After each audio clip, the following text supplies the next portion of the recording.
A cidade de São Paulo completa neste dia 25 de janeiro de 2020 466 anos. E uma maneira interessante de analisar a história da maior cidade brasileira e do Hemisfério Sul é contando a história do transporte coletivo. E nesse vídeo a gente vai falar sobre isso.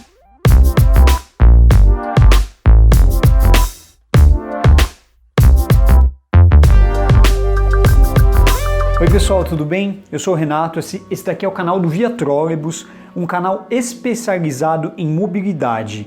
Então se você gosta do tema, fica meu convite para se inscrever no canal e, se gostar do vídeo, deixar aquele joinha.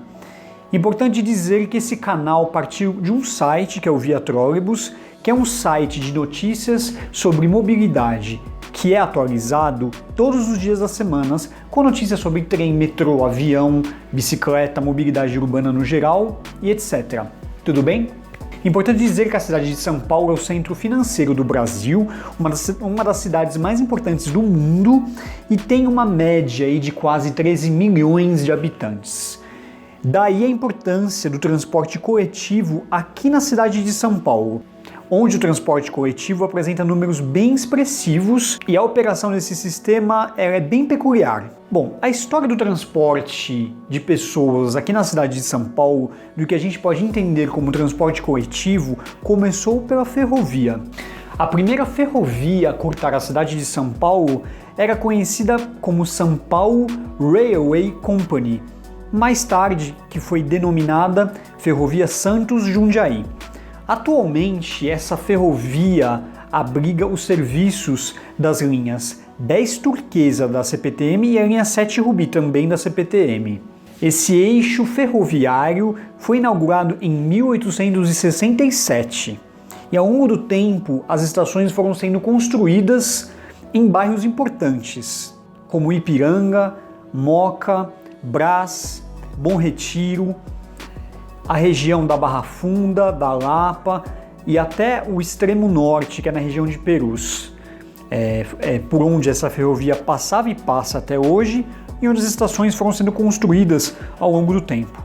A Santos Jundiaí tem como quilômetro zero, ou tinha como quilômetro zero, a estação de Santos, no bairro do Valongo. A ferrovia passa por Cubatão, sobe a Serra do Mar, passa por Paranapiacaba, Ribeirão Pires, corta Santo André, São Caetano do Sul, passa pela cidade de São Paulo e depois chega até a cidade de Jundiaí, cortando ainda algumas cidades que ficam entre Jundiaí e São Paulo, que fazem parte da região metropolitana de São Paulo. Outra ferrovia que também foi construída nessa época, em 1875, é a Estrada de Ferro Sorocabana, que operou entre 1875 e 1971. A partir dessa época, a empresa FEPASA operou diversas ferrovias, entre elas esse eixo que parte do centro de São Paulo em direção a Sorocaba e outras cidades do interior paulista.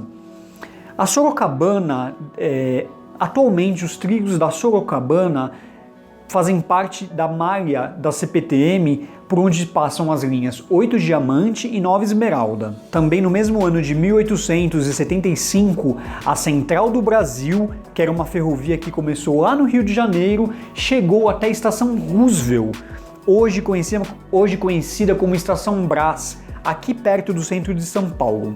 Então, nesse ano de 1875, a região que hoje é a Zona Leste de São Paulo ganhou um eixo ferroviário.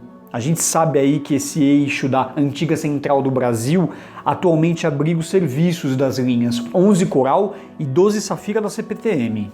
A gente não pode deixar de lembrar de um meio de transporte que foi crucial para o desenvolvimento de São Paulo. É o caso dos bondes, onde a sua primeira viagem ocorreu em 1872 através de um bonde puxado por tração animal. Era puxado por burros. A primeira linha de bonde saiu da Rua do Carmo, lá no centro de São Paulo, em direção à Estação Ferroviária da Luz, que já era importante desde aquela época. Já o bonde elétrico chegou na cidade de São Paulo em 7 de maio de 1900. Ele era operado pela Companhia Aviação Paulista, mas posteriormente a Light e Power passou a operar esse sistema, o sistema de bondes. Com a cidade se desenvolvendo, muitos bairros sendo formados, chegou a vez da capital paulista receber as primeiras linhas de ônibus, lá em meados dos anos 20 e anos 30. As primeiras linhas de ônibus foram inauguradas por moradores e empresários locais. O sistema de ônibus ganhou força com a crise da energia elétrica, ao passo que a cidade de São Paulo, em meados daquelas décadas de 20 e 30, tinha uma rede de 160 quilômetros de trilhos de bondes. Algumas dessas linhas se davam por construtores de bairros, principalmente nas regiões afastadas do centro. Então os construtores locais delimitavam alguns locais por onde seriam construídos novos bairros, então a linha de ônibus passava a operar naquela região. Outro marco importante na história do transporte coletivo aqui na cidade de São Paulo é a criação da CMTC, a Companhia Municipal de Transportes Coletivos. Ela foi criada em 1946 e era responsável pela operação e fiscalização das linhas. Ou seja, naquela época o poder público operava as linhas de ônibus. E a gente também não pode esquecer nessa cronologia o meio de transporte que dá nome a este canal, o trólebus. O ônibus elétrico chegou na cidade de São Paulo em 1949, em uma linha que ligava a Aclimação até o centro de São Paulo, que hoje é conhecida como linha 408A, que liga a rua Machado de Assis até a rua Cardoso de Almeida. Neste vídeo aqui eu conto um pouco da história do sistema de trólebus que vale a pena conferir. Em 27 de março de 1968, chega ao fim a operação de bonde aqui na cidade de São Paulo, com a extinção da última linha de bonde que ligava Santo Amaro até o Instituto Biológico. A rede de sistema de bonde teve problemas em sua operação e também teve uma forte pressão da indústria automobilística para que esse sistema fosse suprimido. É uma pena, né? Porque a gente tinha aí mais de 100, quase 200 quilômetros de trilhos de bondes e que se tivesse sido modernizado, tivesse sido operado de uma maneira satisfatória, poderia hoje abrigar uma rede de veículo leve sob trilhos aqui na cidade de São Paulo. Ou seja, lá no final da década de 60, a cidade de São Paulo perdeu uma grande oportunidade de ter uma grande malha de VLT. Também no final da década de 68, a cidade de São Paulo teve um importante marco no transporte coletivo.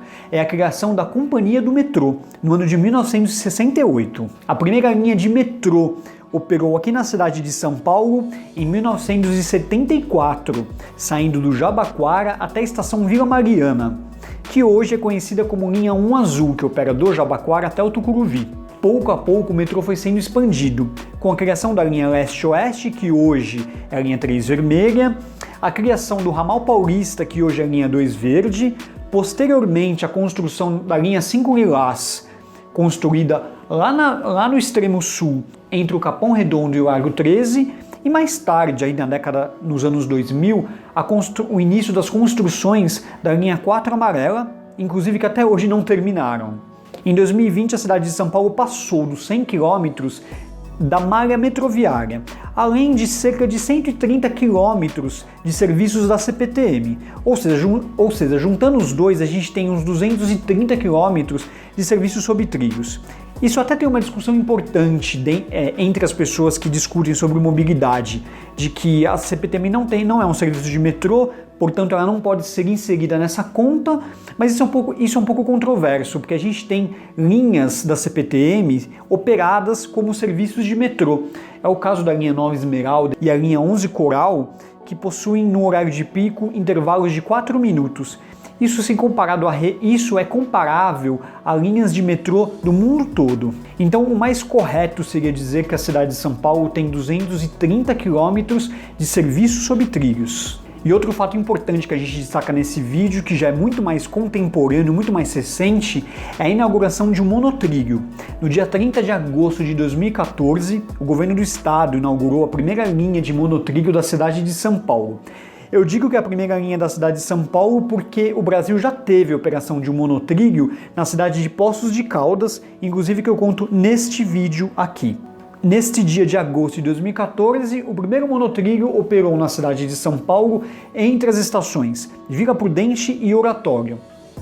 O sistema ficou por teste durante muito tempo e atualmente o monotrilho liga Vila Prudente até São Mateus. Bom, gente, é isso. Basicamente, essa é a nossa cronologia do transporte coletivo aqui na cidade de São Paulo. Ele transporta um número grande de passageiros.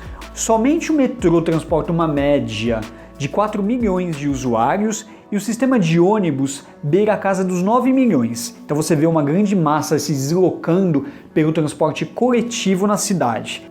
Ele é responsável pelo deslocamento de milhões de pessoas, ele tira carros das ruas, ou seja, reduz a poluição, reduz o congestionamento. Então essa relação entre a cidade e o transporte coletivo, ela é super importante. E por isso que a gente sempre deve cobrar nossos governantes, nossos candidatos, para que tenham um olhar especial no transporte coletivo. É claro que no elo da mobilidade urbana a gente tem outros elos, outras partes importantes, que é o transporte a pé e o transporte pela bicicleta. Mas o transporte coletivo ele tem um importante papel aqui na cidade de São Paulo. Então por isso que é interessante a gente verificar a história desse sistema e cobrar aí futuras soluções para os próximos anos. Bom, eu vou ficando por aqui. Se você gostou desse vídeo, deixa o joinha e fica também à disposição a seção de comentários para você explanar os seus comentários, opiniões. E é isso. Fica a nossa gratidão pela cidade de São Paulo, onde eu moro, onde nasci e cresci, e a importância dessa cidade que recebe tantas pessoas e que é feito por diferentes povos. A cidade de São Paulo só é rica por essa mistura de povos e de pessoas. É isso que torna essa cidade tão especial e que me dá tanto orgulho de viver nela. Eu vou ficando por aqui. Até o próximo embarque. Tchau, tchau.